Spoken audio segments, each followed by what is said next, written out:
there's like an 8-foot person beside it, and another one's inside, and it has big eyes and it's looking at us, and it's still there.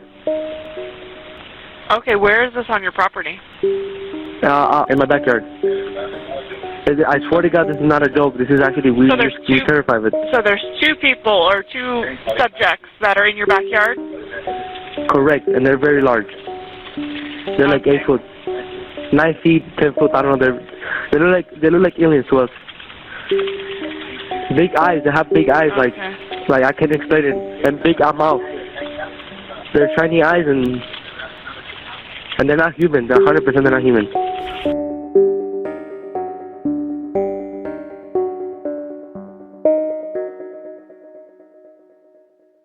Welcome to Extraterrestrial Reality. Today we're going to talk about possible evidence that shows the effects of time dilation with regard to the Las Vegas alien video from last year. I've been looking at this video, and there were some things that cropped up recently, as well as some of the things I talked about before. And while I do believe that there's no question in my mind that these creatures were using some sort of cloaking technology, it seems that there was something else possibly going on there too. And I'm talking about this now because recently reading Lue Elizondo's excellent book Imminent, it was one of my favorite chapters. Probably my favorite chapter is chapter 16, the aha moment, where he talks about his time at ATIP and his discussions with Hal Puthoff and how these craft might operate. Basically, these craft are apparently designed to create this bubble around them, which basically divorces them from the effects of gravity on this planet, and in effect time.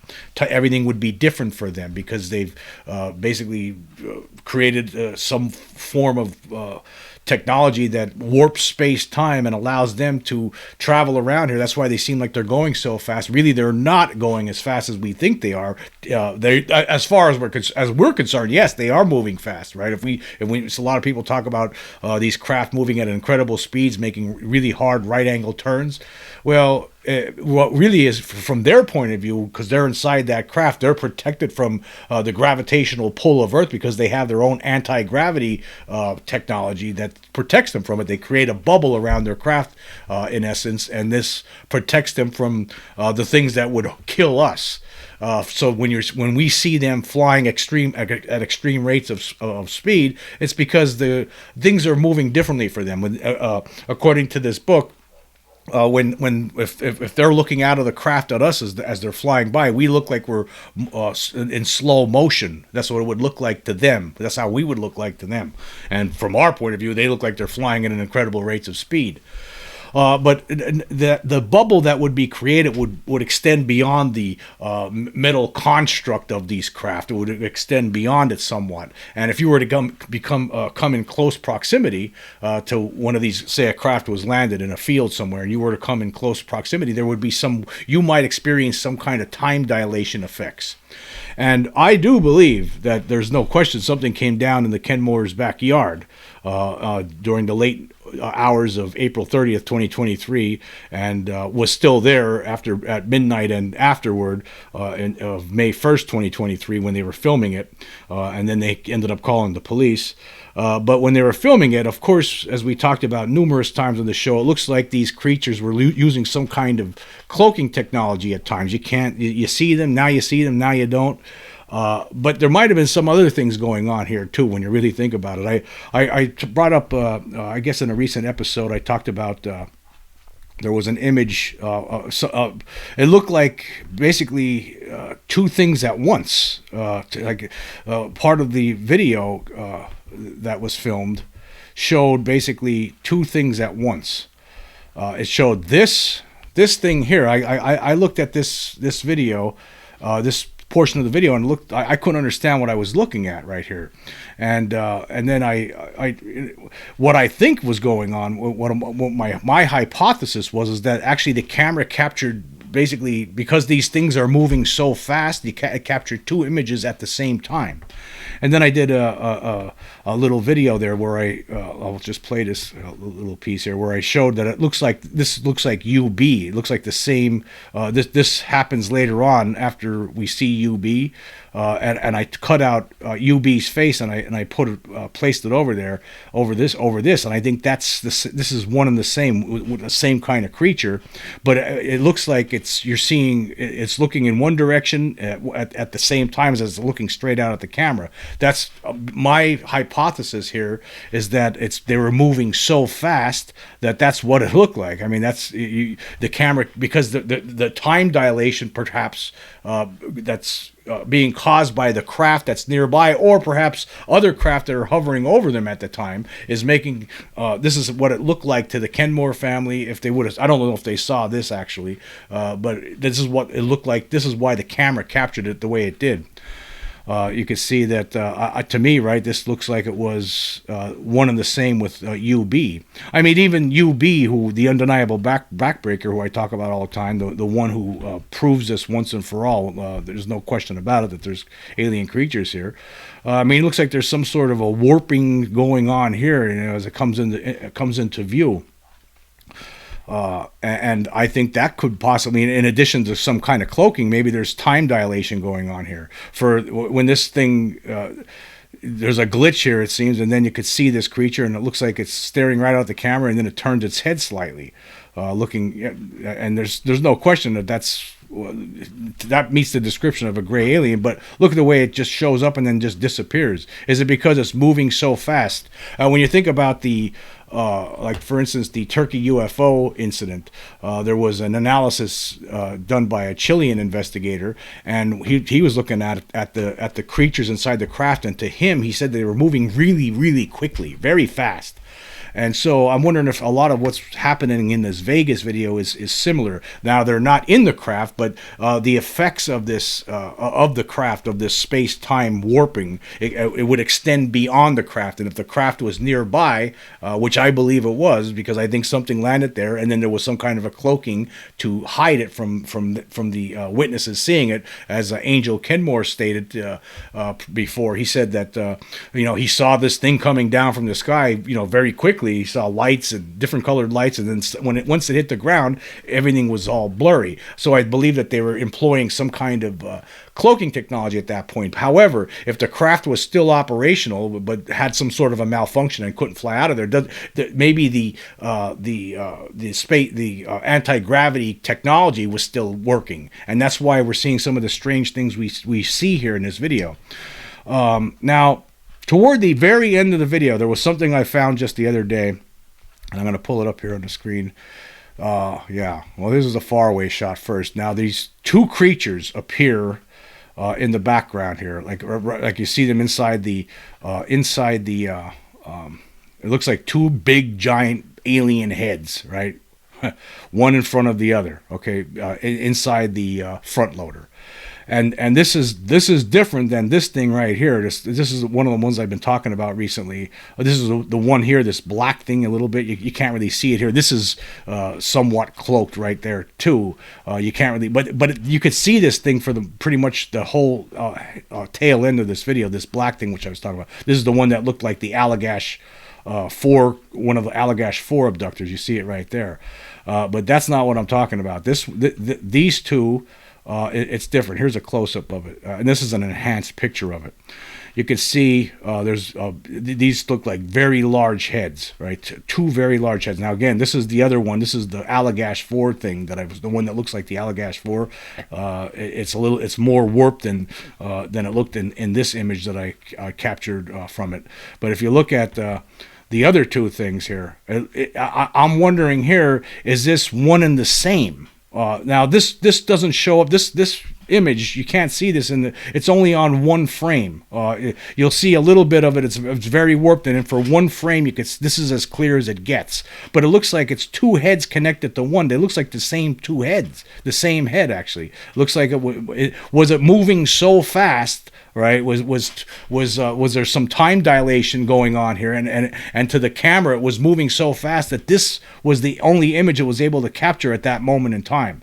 And basically it was here and then it was here. But as far as the camera was concerned, it was in two places at one time because it was moving so quickly. And as you can see, this meets the description here. Even more so probably than anything, of these big creatures with big heads and big eyes. You could see it, and it looks like it's looking out. This one looks like it's looking toward the camera, but the one that's right behind it here looks like it's somewhat of a semi-profile. So to me, I wonder. I ask myself questions: is this potential evidence of time dilation? I don't know. It could be. Now here's another image of it. This was before I enhanced it. You could see it, but it's still there. And then this is the faraway shot, and this is a close-up. But to me, it reminds me of some of these other things that I was talking about before, particularly this thing right here. I mean, to me, this looks like this could have been the head of a gray alien like UB, but at the same time, it looks like it was looking over another head, that's connected to it, is looking in a different direction. And this one here is looking straight toward the camera, and plus there's something in front of it that's preventing the camera from filming it properly. I don't know if this was some sort of cloaking, part of their cloaking, or if something else was in front of them. I don't know. But to me, right, I do believe that this thing here is the same thing as UB. But I have to ask myself a question now. In addition to using cloaking, were these creatures close enough to the craft that landed? That there was some time dilation going on, and that's why we're seeing some of these weird effects. So in addition to their cloaking, which who knows exactly what they're doing, right? Well, I know this. I know that we are working on invisibility technology, right? Human races. At some point, we're going to have something, right, that would render us invisible.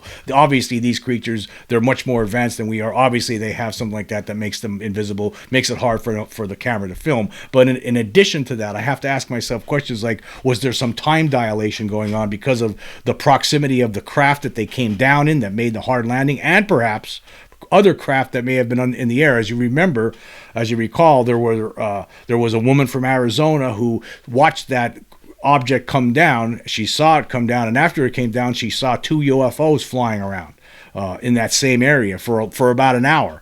So, and you have to wonder, were those 2 UFOs that followed, did they come to the rescue to the ones that were in that yard, and they got them out of there perhaps before the police arrived? Who knows exactly what happened there? But you have to wonder, was there some time dilation effects ongoing, and that explains some of the weird things that are going on in this, in addition to their cloaking abilities. And there's other stuff too. There was, like for instance, this image here. Before those beings show up, if you look at this area right here, I mean, it looks, this happens before those 2 big heads show up, right? This happens, and it looks like it could be, I can't describe it. It looks like it could be an eye here and an eye there. It might be an eye on top, like a third eye up above there. It looks, I can't really tell what I'm looking at. But again, is it because of potential time dilation going on because of a nearby craft that has this anti-gravity energy, this anti-gravity technology still working, but it's causing things out beyond the craft? The anti-gravity, according to the theory as presented in this book by Lue Elizondo, it would extend beyond the craft. It would have to. It would not just be the craft; it would be the occupants inside, and plus an area around it. So, was the anti-gravity technology extending beyond the craft, causing these issues? So, I mean, they're not moving as fast as they would seem if they were inside the craft, but they're beyond the craft, so there's still some element at play. Is it possible? Anything's possible now that we know that they're actually, now that we have the absolute evidence that shows that they're here. But I'm going to play a little bit of this video here, the end of it. Wait a minute, right up here. Yeah, this is in slow motion. You'll see when those creatures come into play here.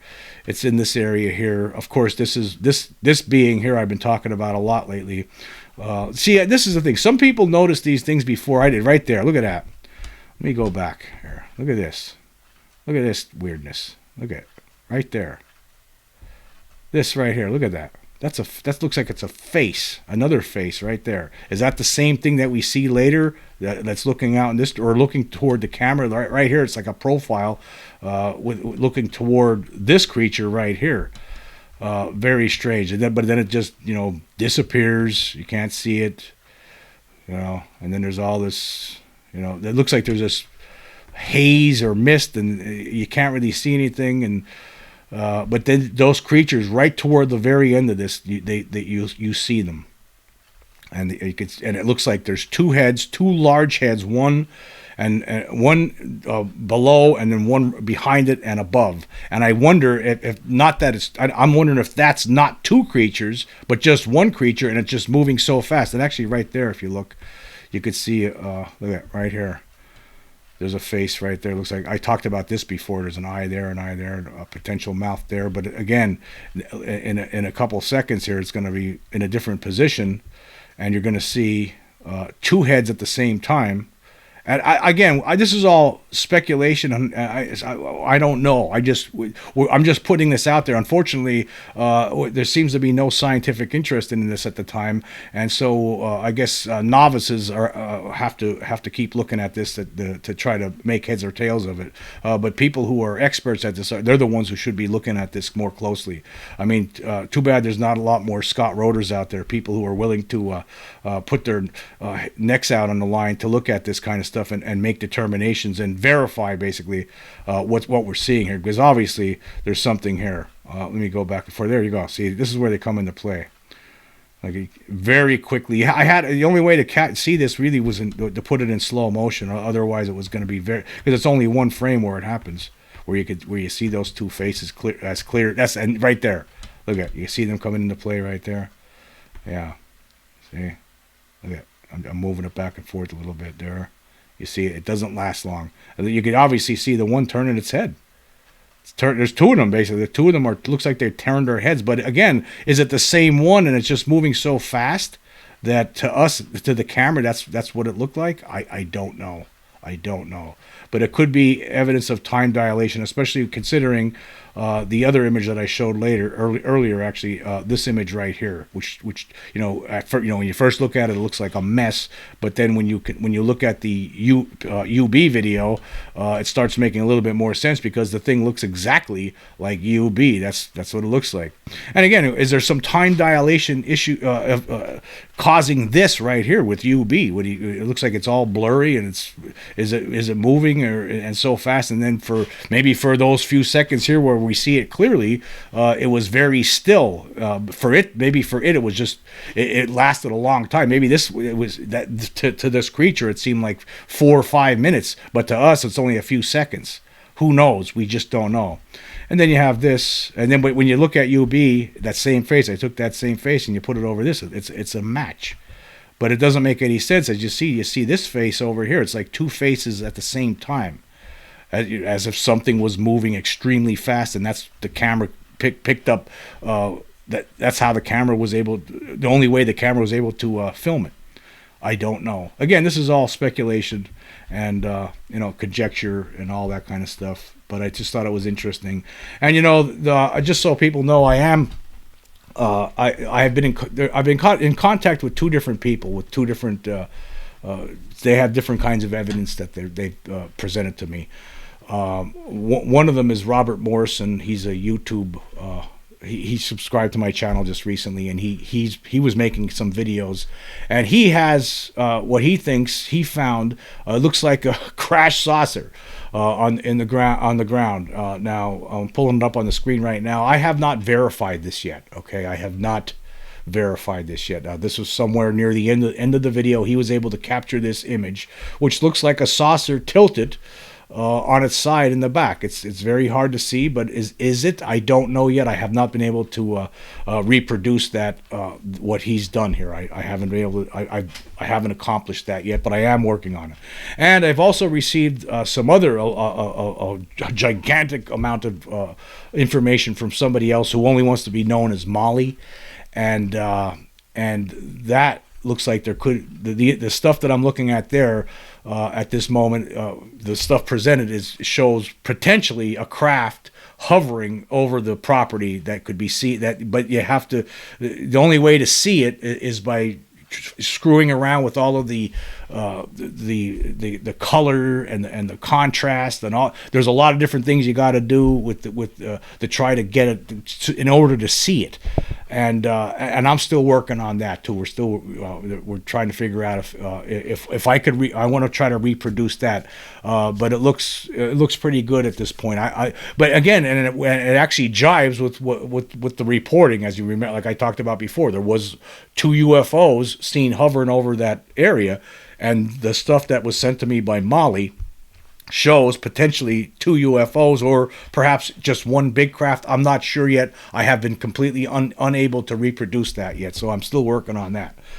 But that, again, one way or the other, there was a craft there, at least one craft, right? There's no question about that. People saw it coming down. We saw the video. A lot of experts will tell you it was meteor. Obviously, it was not a meteor because we see what came out of it, and we know things like this don't come out of meteors, creatures like this.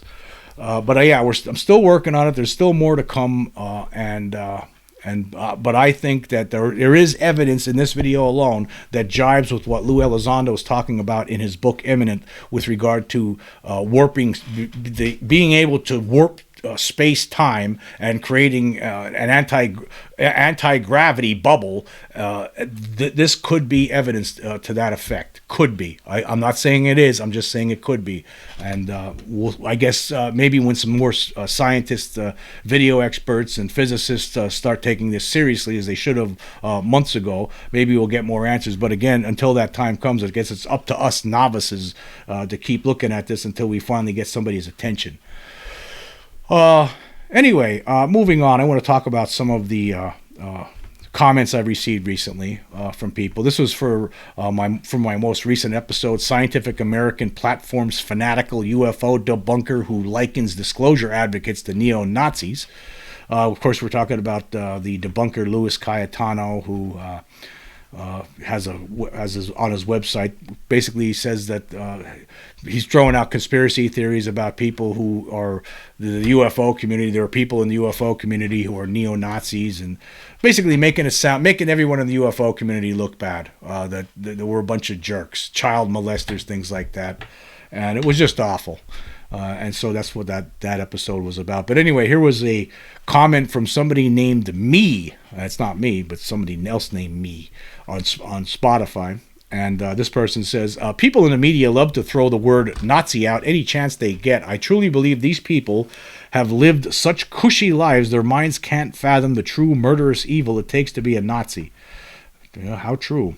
Roboitor says, if disclosure ever happens, the best part will be knowing that these debunkers will go down in history as all-time buffoons. They will be ridiculed and laughed at until the end of human civilization. Well, let me tell you something. Disclosure is already happening here. It's happening right now. Well, all the stuff. Look at all the stuff we have right now. It's happening. It's already a done deal, and we have the proof now too to go along with it to throw in people's faces. Obviously, I'm going to do a show one of these days. I'm going to talk about. See, it's a lot of people. This is what drives me crazy about this Vegas case. The Vegas case. I'm going to tell you something about the Vegas alien case. I know people are sick of hearing of it. I talked about this months back. I'm tired of talking about it. I was hoping that there would be other people that would pick up the reins and take it from there. Experts, people looking at this and making a big deal out of it. A big deal like it should be getting made a big deal out of. It really should be.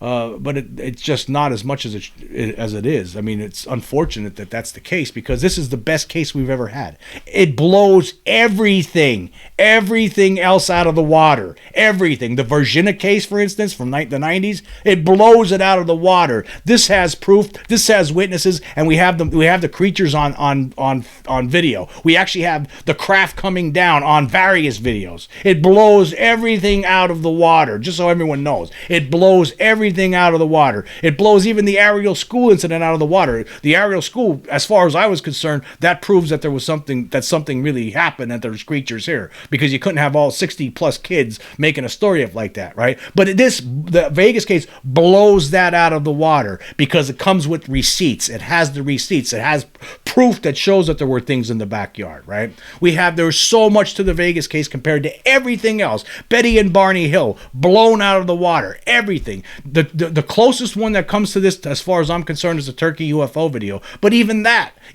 doesn't win. It's not the best case, because this case here, you had people actually interacting with them up close and personal. The Turkey videos was filmed from very far distance. This is different, a lot different. It blows every other case out of the water. The Pascagoula case, blown out of the water. Everything blown out of the water. The Vegas alien case is the best case we have on record. And people better start putting that in their heads, because that's the way it is, and that's the truth of the matter. I know a lot of people out there don't want to accept that because they have their own agendas and whatnot. But let me tell you something. It's the best case that we have. Nothing else compares to it. Nothing. Actually, not even the Peru aliens. That doesn't that is going to, hopefully. It's not a done deal yet. We're still waiting for final word, right? That still seems like it's hanging out there, but it looks really promising. That shows that there was some creatures here that were non-humans in the long past, 1,000 years ago, give or take, whatever, right? And where do they come from?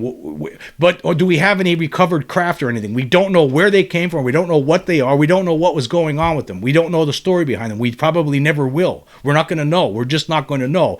The Vegas alien case shows that there's something here. There's a presence here in the here and now. That's what it does. It blows every other thing out of the water. Nothing is as good as the Las Vegas alien incident. Nothing. It's the best case on record. No question about it. It proves that we are not alone. That's what it does. Anyway, here's a comment from Latchkey Hustle. He says, I wonder what mental gymnastics Cayetano would go through to dismiss Betty and Barney Hill, Travis Walton, and Lonnie Zamora, etc. None of his dismissive, arrogant conclusions seem to account for the experiences of those and the many others like them. Oh, yeah, and I'm not saying, just before I go on there, I just want to point out, I'm not, all those other cases I brought up, they're all legitimate cases, and I believe that those cases actually occurred. Travis Walton, everything, all those cases, all these great cases that we have on record before, a lot of them come with physical trace evidence, like the Lonnie Zamora incident and all that, right? All these cases are great. The preponderance of the evidence shows that we're not alone. We now have the proof that sets it in stone, guarantees it. That's why the Las Vegas alien case is the best of all. It's the best of all. Jonathan Bletchley says, Mick West, I bet you're reading this comment. Why not support the Vegas case with your analytical insights, not continue to stay out of it? Lend support to the most reasonable conclusions based on current evidence. I bet you agree with Scott's analysis. Forget the CIA-funded physicalist hole our society went down and admit it's real. What technology could be altering those pixels, Mick? It's not ours. I like your analysis. You are good at debunking the majority of UFOs. There you go. Yeah. The debunkers like Mick West, instead of wasting your time continuing to debunk something that's actually real, why don't you try to figure out this stuff instead of doing what you're doing? How about joining the other team here already instead of playing stupid games like you do? Chad says, oh yeah, I remember tangling with Lewis. He's talking about Louis Cayetano. Geez, that guy is no scientist. He's a 62-year-old man with the mental capacity of a 12-year-old. Yet it seems like even some of the most well-known people screaming for disclosure are guilty of acting like the evidence brought forward in the Vegas case can't see the forest for the trees. Is it that they want credit, or are these guys really that stupid? I don't know what it is. I think it could be a combination of a whole bunch of things. But like I said, nothing is better than the Las Vegas case at this moment in time. Nothing. Not even not the Phoenix Light, despite thousands of people who saw it. We don't have we have a couple of blurry images and stuff. And actually, speaking of blurry images, is something I should have mentioned before. I mean, with what Elizondo was talking about in that book. I mean, that again, if they're using some kind of technology that creates this anti-gravity bubble around their craft, that could be one of the reasons why a lot of the images that have been taken over the years were blurry. It explains a lot of stuff. Tommy Davidson writes, any scientific study or analysis should ideally be conducted by unbiased parties. The fact this article states that skeptics should study the phenomenon is outrageous. There shouldn't be a bias involved. Is it fair to say that outlets like this serve to preserve the status quo as opposed to educate and inform? Yes. He's talking about a paper that Cayetano wrote with this other guy. And then that paper, they suggested at the end that only basically really skeptical-minded debunkers, they're the only ones who should be studying this, not people who believe in it, right? Not people who have had experiences or things like that. They just want people like them to be able to study this, so they can come out with their phony explanations when it's all said and done. No, you need to have, for one thing, debunkers. If that's how you're going to be closed-minded about this, then you just might as well go home, because it's already over anyway. Because you just look like you're a bunch of liars at this stage. That's why I don't understand. It's time to just hang up the gloves. You lost. It's over. The whole career was basically meant nothing now, because it's been proven that there's something here. But yet you guys continue on Twitter talking crap about people, and it's just a shame the way things are for you guys. Time to change teams. I'm shooting over to YouTube to talk about some of the comments I received there for that most recent episode. This is from Bill Davis. Cayetano had a chance to debunk the Las Vegas case. He could not do it, but just name calling. What a moron. Yeah, that's all he could do was name call. That's all he could do was call people names. Of course I call people names too. I call the people who keep denying this dum-dums and stuff like that, morons. I do it myself, because that's what they do to us. You need to throw it back in their face. You need to wake them up. It's like a cold splash of water. It's time to wake these people up, because it's actually those people who have been making fools out of themselves for all these years. And let's see here. Lane U1X says, it was the Las Vegas installments that got me hooked on Jim's show. The Las Vegas video has been verified and vetted by Scott Roeder. I'm not worried about the debunkers. I know my opinion, and it can't be debated in my mind. Yeah, it's like we like some of us are living in reality and some of us are not. That's the situation here.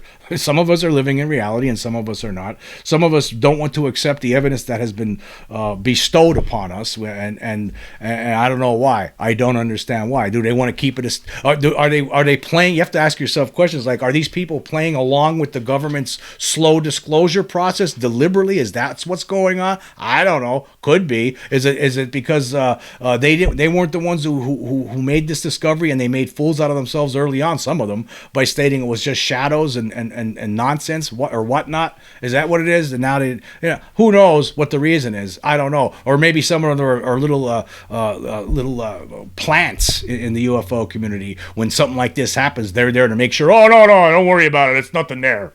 That could it be that? Hey, it could be. There could be a whole bunch of different reasons for it. Who knows?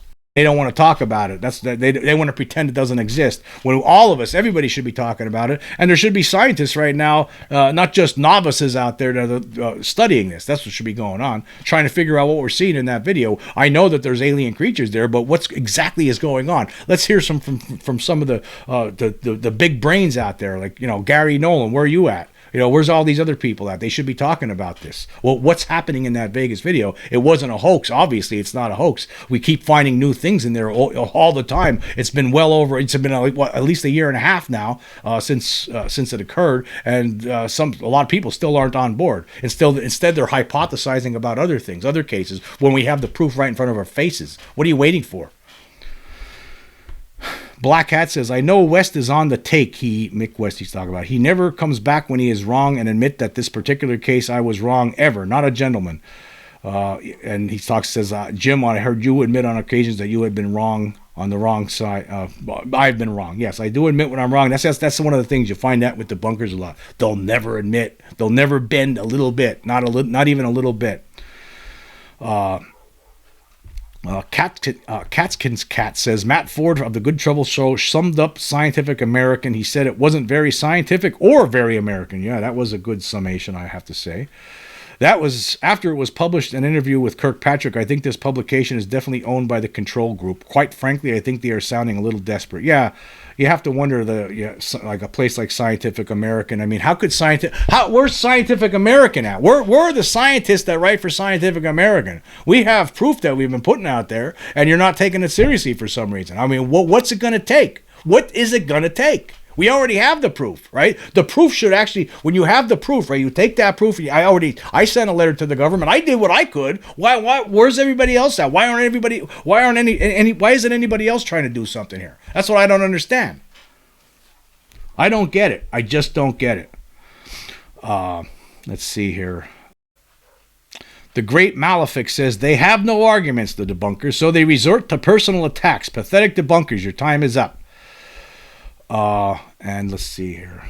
Jester 1973 says, debunkers are not skeptics, they are deniers. Most ufologists are skeptics who have the ability to objectively assess evidence and draw clear conclusions from it. When a case is bogus, you won't find too many ufologists prepared to defend it, but when the evidence suggests that a case could be true, they pay more attention to it. Not many cases will drive a ufologist to state outright that it is absolutely true. When we can, these debunkers won't touch them with a barge pole. Yeah, that's the whole thing. If something has question marks around it, I'm not going to get on board with it. I mean, you look at the Trinity UFO story that was written about by Jacques Vallée in recent years, and that turned out to be phony based on the research of a skeptic. And you have to go along with the skeptic in that case because he was right. I mean, there's the story seemed like it was most certainly fabricated. That's what it looked like to me. So you don't really hear many people talking about that anymore, but it was fabricated. The story was fabricated, and it's unfortunate, but I think that Jacques Vallée got duped by some people. That's what I think. Anyway, I'm going to shoot over now to, I'm going to do update on the latest polls on Spotify, the latest Spotify polls. I'll get caught up on that. The episode UAP Disclosure Act Dead Again, also image of object shot down over Yukon in 2023 released. I asked this question, and actually this changes, right? And actually, I'm glad that most people voted other. The question was, what is the underlying reason for Senator Rand Paul's actions to torpedo the UAP Disclosure Act? Now, before, when I asked that question, at the time, that the reporting was that it was his fault. And the next day we found out that it wasn't, that it was actually Mitch McConnell's fault. So there were 30 votes on this. 4 people, or 13.3%, say stupidity. 11 people, or 36.7%, say corruption. And 15 people, the majority, say, or 50%, say other. So obviously it wasn't him who did it. It was Mitch McConnell, the Senate Minority Leader, so not Rand Paul. So that question was, I jumped the gun with that one. Okay, for the episode, ET/NHI could be culprits behind all poltergeist activity. Also, UAP Disclosure Act update. I asked this question, have you ever had a poltergeist experience? 30 votes. 9 people, or 30%, say yes, while 21 people, or 70%, say no. So the reason I was talking about that was because, I was theorizing in that episode that it's possible that all poltergeist activity could be caused by extraterrestrials/NHI, not some spirits or from hell or dead spirits of the souls of people who passed on. Maybe things like the Amityville horror, could be explained by because ET or NHI were doing it for some reason or other. Could be. Who knows? I mean, we have proof that the NHI is here. It's really difficult when it comes to this poltergeist activity, ghosts and that. It's really difficult to prove any of that. It really is. And I mean, how would you really? Where would you begin? How would you? I mean, there's some evidence. There's things that people get, but there's nothing concrete, nothing solid, right? Nothing. So the explanation could lie somewhere else. All it is a theory. Doesn't make. I'm not saying that's what it is. It was a theory. That's all. Okay. And by the way, I agree with the majority that I never had a poltergeist activity myself either. So yeah. And then anyway, okay, moving on. The next episode, explanation unknown. I asked this question: what do you believe is the best explanation for the story related in this episode? 16 votes so far. Now, the story related in that episode was an incident that I had years ago, where after a funeral, right when it was all said and done, I got home. When I closed my eyes, I saw all these horrifying faces, satanic, demonic faces. And I don't know what the reason was. At the time, I thought I had to deal with stress, but there was somebody else in my family that same thing had happened to that person just a couple days before, after visiting this funeral home, where the viewing and would ultimately be held. So I asked this question. 16 votes so far. 2 people, or 12.5%, say evil spirits. 4 people, or 25%, say stress, and 10 people, or 62.5%, say other. I don't know. I'm going to go with the stress one on this. That's my hope. I hope it was just stress, because if any of those faces that I saw were evil spirits of some sort, oh my God. Oh my God. I mean, it was extremely scary. It was extremely realistic, and hopefully it was just stress. Okay, for the episode, Scientific American platforms fanatical UFO debunker who likens disclosure advocates to neo-Nazis, I asked this question: does it seem like the UFO debunkers are starting to become more unhinged, or is it my imagination? 25 votes so far. 3 people or 12% say it's my imagination, and 22 people or 88% say more unhinged. Yeah, I think they're becoming more unhinged. When you read that paper by Cayetano and his partner, Ballester Almos, you read that kind of stuff and you see the way they act on Twitter and the way Stephen Greenstreet carries himself. I mean, they're becoming more unhinged, it seems like to me. I mean, it seems like they act crazy. Like they don't like this. I mean, this is starting to really hit home for them, I think. The reality of the situation. For one, it's not just being wrong, which they are. They're starting to realize they have. A lot of them probably already know, whether it's unconsciously or some of them have to know at this point that they're wrong, right? I mean, that has to be plaguing them at night when they're in their dreams, I'm sure. And of course, they don't like this. I think one of the biggest reasons why you people become UFO debunkers in the first place is because they're afraid of the concept of this, of the idea of this, of we're not being alone. They don't like it. That's one of the big drivers, I believe. And so now that the evidence is out there, the proof is out there, and I know that some of them are aware of this, right? I know that some of them are aware of it. And it's starting to hit home for them, and they don't like it. They don't like it, and they're becoming unhinged, more unhinged as time goes on. That Cayetano, I think, is brain cracked when I presented some of that Vegas evidence. He didn't know what to say except to call me crazy and that I belong in a mental institution and stuff like that. He doesn't know what to say. He can't try to scientifically debunk it, because how are you going to scientifically debunk it when that's impossible? That's impossible. Actually, what you should be doing, all these people, they should be trying to scientifically provide more answers on what we're seeing here, how these creatures behave, and what kind of technology they're using to make what we're seeing possible. That's what they should be doing. They should be trying to dig deeper into that instead of trying to debunk it all the time, along with everything else. It's just a shame for them. It's a shame. Imagine living your whole life. You think this, you built it up in your head that this isn't real, and all of a sudden you're presented with information that shows, oh my God, I was wrong. That has to be, devastating. I mean, absolutely devastating for some of these people. That's why they're starting to sound so unhinged. They're very. I mean, actually, they sound scary to me. That's what they've become. They could be. It's almost threatening. They speak in violent rhetoric. A lot of them, because they just hate it. They don't like it. So that's how they carry themselves. They're becoming more and more unhinged as the years go on.